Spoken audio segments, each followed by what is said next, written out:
On today's Newsmakers, Iran's fatal error. We get into that and so much more. We are joined by Joel Rosenberg, a revered communications specialist and author who lives in Israel and has a lot to say about the current conflict. He gets into the reasons he thinks Iran is doing what they're doing, the history, prophecy, and more. With no further ado, here is Joel Rosenberg.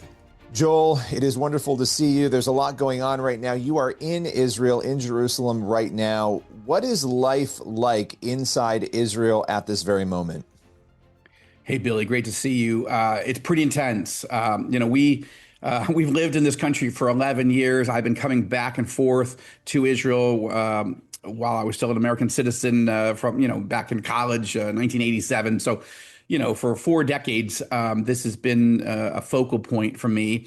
And I've never seen a war as intense. This is the most consequential war that Israel has ever fought since the War of Independence, in which 7 Arab countries were attacking and trying to just sort of abort baby Israel, in the womb, or let's say in the cradle back in 1948. This is a winner-take-all battle between the Jewish state of Israel and the Islamic Republic of Iran, which is in the process of trying to build 10 fully operational nuclear warheads, and it's just weeks away from having enough enriched uranium to do it. Israel's talked about it for years. Prime Minister Netanyahu has talked about it, warned for years, prepared the country. I've written political thrillers about such a scenario. I've written nonfiction books, documentaries, and this is it. This is the moment that people both feared and, for Israelis, thought, well, we probably have to do it at some point.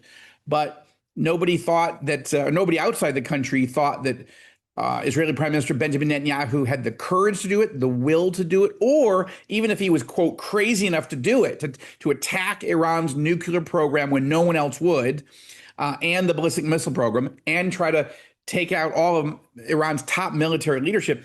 Even if Bibi Netanyahu was crazy enough to do it, all of our enemies and many of our allies thought that every American president would stop Netanyahu from doing it the way President Obama stopped Netanyahu from doing it. President Biden stopped Netanyahu from doing it. And in the last few months, it looked like President Trump did not want to see a military attack. But here we are, and I'm telling you, it's exhausting. The missiles are coming fast and furious, and these are big missiles. When one breaks through our missile defense system, one just hit in Tel Aviv, just south of Tel Aviv, it took out an entire city block, 20 apartment buildings, one missile. Wow.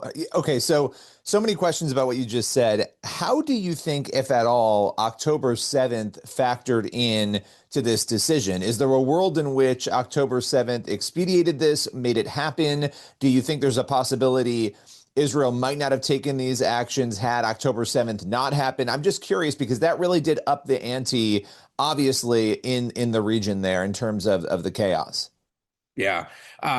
No, I think that when the history books are written, what we're going to realize with crystal clarity of hindsight is that the Iranian regime, led by the wicked and probably demon-possessed leader of Iran, the supreme leader, Ali Khamenei, Khamenei and his crew made a fatal miscalculation by authorizing Hamas to invade Israel on October 7th, 2023, and encouraging Hezbollah to launch a massive missile attack against Israel on October 8th, 2023.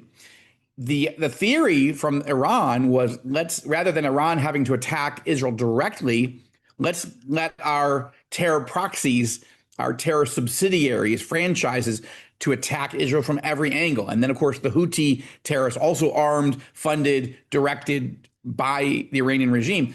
Everybody was attacking all 3 of those, and then also Iranian-backed militia groups, terror groups in Syria and Iraq, and of course fomented radical jihadists in Judea and Samaria, what the world calls the West Bank. So from 7 fronts, including ultimately Iran directly attacking, The theory was catch Israel off guard and then wipe Israel off the map. Isolate them internationally, isolate us internationally, so we look like the bad guys, condemn us of genocide, and just turn the media against us and so forth. When the smoke clears, when the shooting stops and the smoke clears, which won't be long from now, I don't think.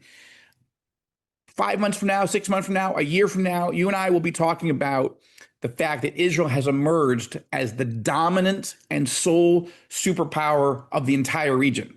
That what happened was this fatal miscalculation by the Iranian regime was Hamas is in ruins. All its top leaders are dead. They're still fighting to be done in Gaza, but we're getting close to finishing them off. Hezbollah is in ruins. It's supposed to be attacking us right now under the Iranian, doctrine. They're dead and buried. All their top 40 leaders assassinated by Israel.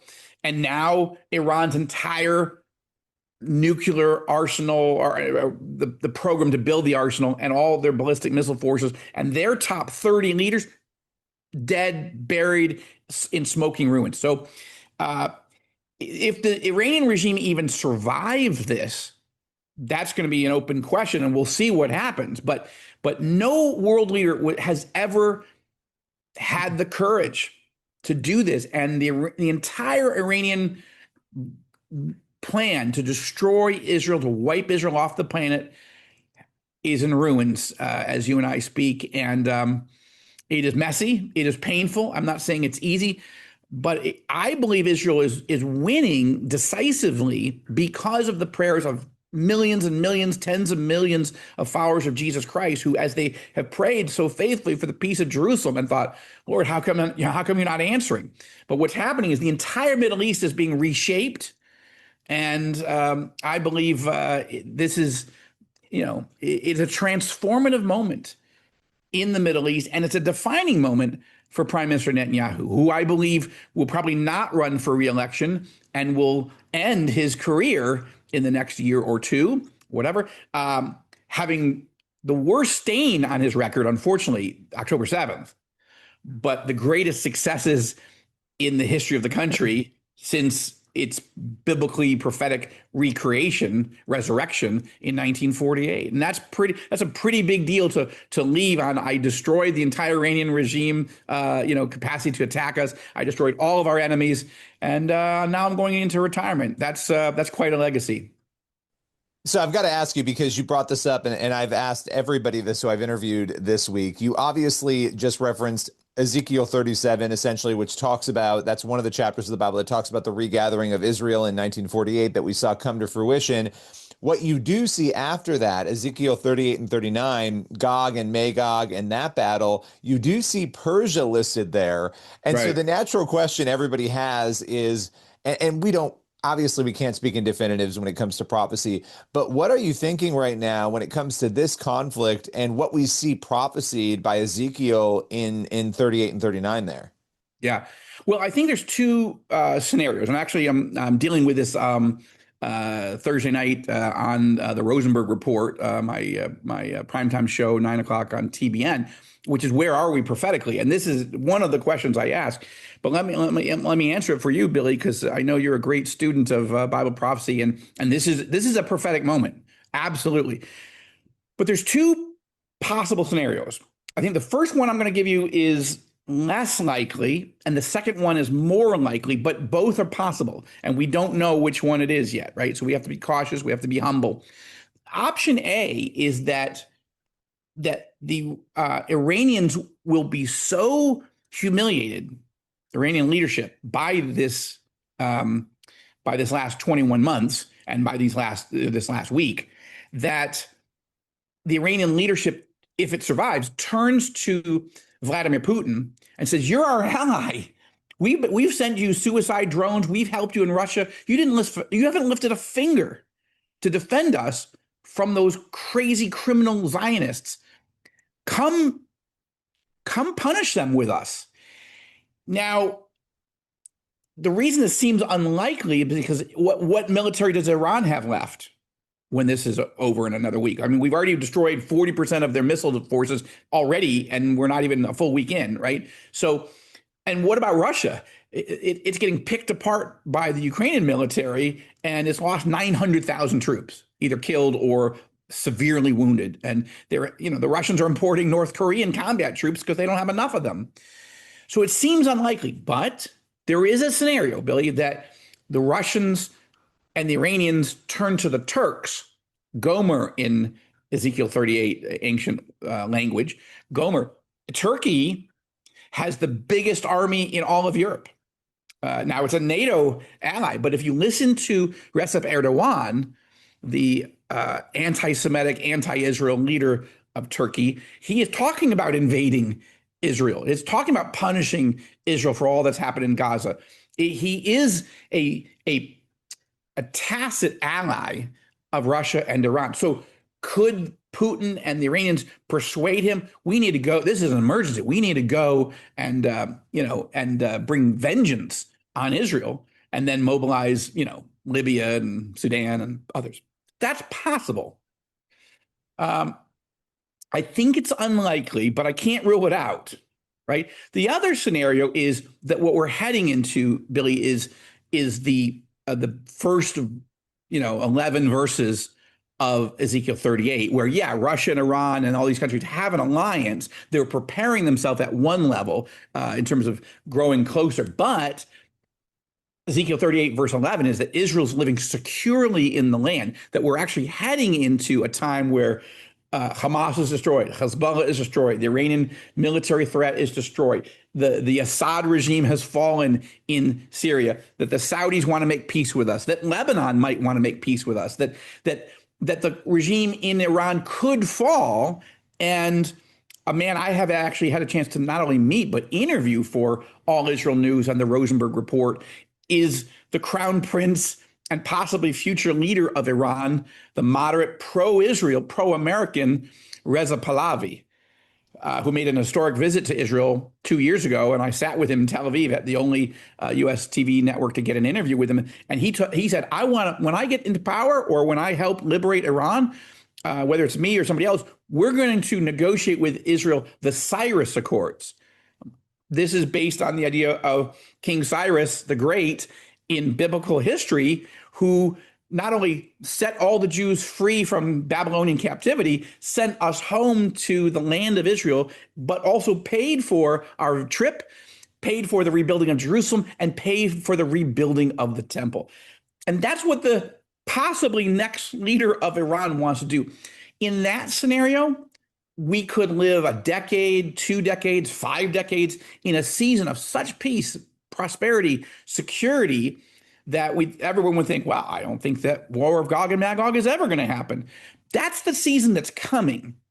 Now, it's possible that, on October 6th, I'll just say one other thing. On October 6th, 2023, Israel felt we were living in the greatest, quietest, most peaceful, secure time in our history. Yeah, we have enemies. Russia and Iran are problems, but that's why our guard was so down on October 6th, that we were so blindsided and devastated on October 7th. So that's what we're looking for, was October 6th, the check mark that said you're secure. And then what we've seen in the last 21 months wasn't written in the prophecy, but is sort of the setup for why Iran will pull Russia into this war that it doesn't particularly seek. That, again, I don't know the answer. I'm trying to help people understand the prophecy and then looking at, well, what does the data tell us? And there's not a conclusion that you can draw at this moment. Well, I so appreciate that, because it's incredibly helpful to be able to go through those different potential scenarios, and it helps people put all of it into context. Now, we are running out of time here. I want to ask you, how can Christians be praying right now for the Middle East and for Israel? Well, I think first is that we would pray that we can finish off destroying the Iranian nuclear and ballistic missile threat before we run out of missile interceptors. This is a race against time, okay? And Iran started this war with about 2,000 missiles. They fired about 500 at us. And Israel has destroyed 40% of their arsenal on the ground. So that's roughly 800. So that would put us at a position where maybe we've destroyed 1,300 missiles. It's a classified, highly classified secret. How many missile interceptors do we have? But they still have 700 or so missiles they could fire at us, and they could completely overwhelm us. And as I mentioned, one missile that got through took out almost 20 apartment buildings in Bat Yam, a community just south of Tel Aviv. I'm going there tomorrow to report on it. So that's the tension. And I don't know the answer, but that's what we have to pray. We have to pray for complete victory. Obviously, the peace of Jerusalem. We've also got to pray for the Israelis that have been traumatized by this, by these attacks. Yeah, we've destroyed about 80 to 90% of the missiles coming in, but about 10 million Israelis are racing to bomb shelters every night, multiple times in the night. It's exhausting. And then we try to go to work the next day. It's very, very difficult. I would also say, this is a country that doesn't know the Lord personally. And so we need to just keep praying boldly and consistently. Lord, you're letting the enemy, Satan, who's the thief, he comes to rob, kill, and destroy. He's robbing our sleep. He's trying to destroy our country. Yeah, Israel's on offense. We're fighting back. But Lord, use this moment to move people to the scriptures, their own scriptures, the Hebrew scriptures, to the Psalms for peace and comfort, but be drawn back, and to the prophecies, the messianic prophecies. Well, is it really true the Messiah never came after all these thousands of years? Or is it possible that he did come and we missed him? And we need a great spiritual awakening here. And not just for Israelis, but for the Palestinians who are suffering as well, that the war would end with the total destruction of Hamas in Gaza and the liberation of our hostages. And finally, I would say we need to pray for the liberation of Iran. I don't want to just destroy or neutralize the Iranian threat. I want to see this wicked, demonic regime fall. And I would like to fly in with Crown Prince Reza Pahlavi and Iranian Christians who are working on the outside to preach the gospel to the inside and teach the word. I would like to.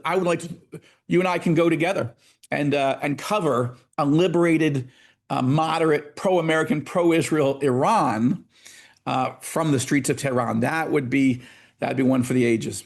Those are my prayers. That's the simple version.